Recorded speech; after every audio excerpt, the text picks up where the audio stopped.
آج کی ویڈیو ان دوستوں کے نام جن کو اکثر اپنے ملک کے لیڈر حضرات سے گلہ رہتا ہے۔ اگر آپ یہ قصہ سن لیں تو خود بھی نتیجہ نکالیے گا اور آخر میں میرا اخذ کیا ہوا نتیجہ بھی سنیے گا، تو پھر آپ کو اپنے ملک کے لیڈروں سے کسی قسم کا کوئی گلہ نہیں رہے گا۔ قصہ کچھ یوں ہے کہ کسی گاؤں میں ایک چودھری رہتا تھا اور اس کے ساتھ حویلی میں اس کا ایک ملازم بھی۔ مالک اور نوکر دونوں ایک ایسی سست الوجود قوم سے تعلق رکھتے تھے جو ٹھہرے ہوئے پرسکون مزاج کی مالک تھی، اور آج کا کام کل پر چھوڑنے کے ایسے عادی تھے کہ کچھ نہ پوچھیں۔ ایک دن چودھری صاحب پکوڑے کھانے کے بعد اخبار سے بنے ہوئے لفافے کے مطالعے میں مصروف تھے کہ اس نے خبر پڑھی کہ محکمہ زراعت نے جدید پیوندکاری کے ذریعے خربوزے کا ایک ایسا بیج ایجاد کیا ہے جو دگنی فصل دیتا ہے۔ چودھری نے ملازمین کو اکٹھا کیا، نئے بیج کے متعلق صلاح مشورے شروع ہو گئے۔ صلاح مشوروں کی مختلف نشستیں جاری رہیں اور آخرکار 1 سال بعد خربوزے کا بیج بونے کا فیصلہ ہو ہی گیا۔ فصل بونے کا موسم قریب آیا تو چودھری نے ملازم خاص کو بیج لانے کے لیے شہر بھیج دیا۔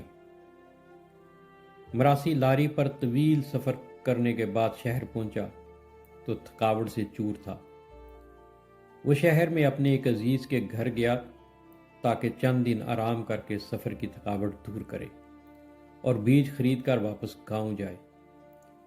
مراسی کو شہر میں مختلف عزیزوں اور دوستوں کے ہاں آرام کرتے ہوئے بتیاں شتیاں دیکھتے ہوئے کوئی 1 سال کا عرصہ گزر گیا۔ آخرکار جب دوبارہ خربوزہ کاشت کرنے کا موسم آیا تو چودھری کو مراسی کی بھی یاد آ گئی۔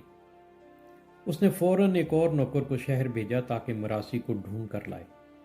دراصل چودھری کو اب روایت سے ہٹ کر فصل بونے کی جلدی پڑ چکی تھی۔ نوکر نے بڑی مشکل سے مراسی کو شہر میں اس کے ایک عزیز کے گھر تلاش کر ہی لیا، اور چودھری کا پیغام کچھ اس طرح پہنچایا کہ مراسی بھی پریشان ہو گیا، اور اس نے فوراً بازار جا کر بیج خریدے اور گاؤں کا رخ کیا۔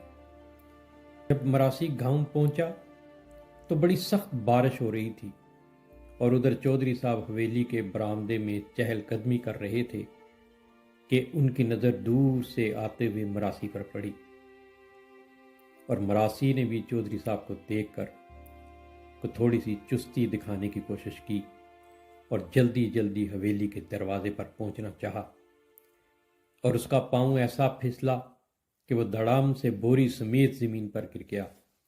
بوری پھٹ گئی اور سارا بیج نالی میں بہہ گیا۔ چودھری نے آگے بڑھ کر مراسی کو اٹھانا چاہا تو وہ کیچڑ میں لیٹے لیٹے ہی ہاتھ کھڑا کر کے بولا، بس رہنے دے جوئی صاحب، آپ کی جلد بازیوں نے ہمیں مار ڈالا ہے۔ مراسی کی یہ بات سن کر تو چودھری پر گھڑوں پانی پڑ گیا۔ آخر سبق نکلتا کیا ہے؟ اب کہانی کا سبق تو یہ نکلنا چاہیے کہ جلد بازی شیطان کا کام ہے۔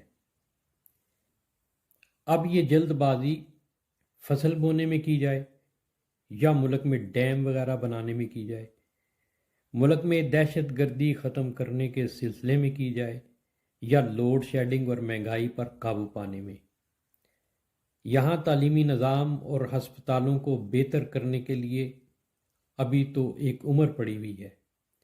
اب گلہ کس بات کا ہے؟ جلد بازی تو شیطان کا کام ہے، اور ہم ٹھہرے مسلمان۔